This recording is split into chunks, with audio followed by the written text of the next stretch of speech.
And so the slowly moving house debacle continues. At present, I now have access to this library of exciting cutting-edge video games. More than 3 shirts? hamster. And of course, All these robots! So what this means to the internet is that I can now stop relying on new stuff and review whatever I want!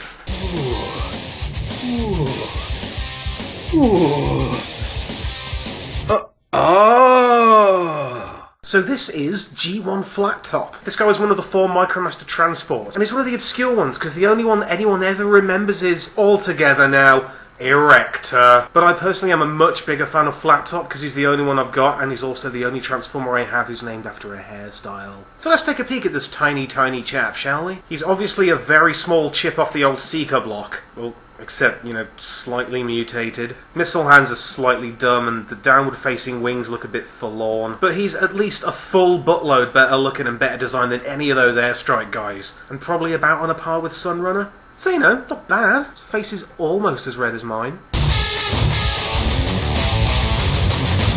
Once again, the vehicle mode just screams Seeker. I mean, the transformation's even brazen enough to parrot that whole cockpit flip-me-do. And it's adorable that he's trying so hard, but he's just slightly too malformed to make the team. I mean, I think he's neat, but he'll always be the custom Seeker repaint that's slightly too much like Skywalker to even bother doing. Aw, he's like the son I never wanted. It doesn't even have to come to pieces or anything. Not like those dumb old bulks. To be fair, though, for a Micromaster, this is alright. And oh look, smallest girl walk ever. Thew approves. And now I give you the titular Micromaster transport. It's an aircraft carrier, I guess.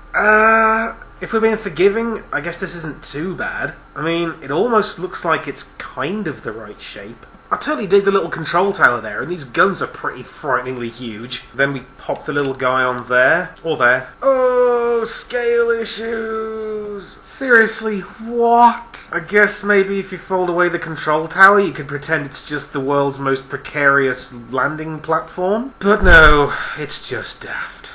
But then I guess for it to be realistic, you'd have to have a flat top the size of World's Smallest Ravage, or a carrier as big as Omega Supreme, either of which would negate the premise. So I guess flat top's perfect after all.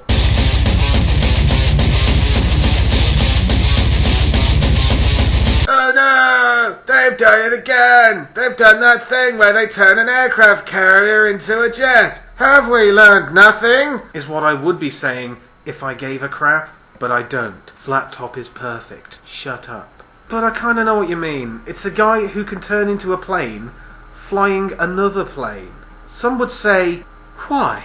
But I would say, guns! The colours don't do him any favours either. It's just like a big silly glob of maroon and loads of grey. Check it out, landing gear. You can get the choice to have him standing up there like a goon or sitting down and strap him in with this peculiar roller coaster bar. I know, it's the dumbest thing, but I love it. This is one of those guys that always felt like it was just for me. At the time I was too small to fully appreciate the original G1 crew, so I kind of took what I could get, which is why I still have a soft spot for Flame Feather and Battle Trap and Road Grabber and Crankcase. He's a slightly obscure, slightly crap Decepticon, and that's just how I like it.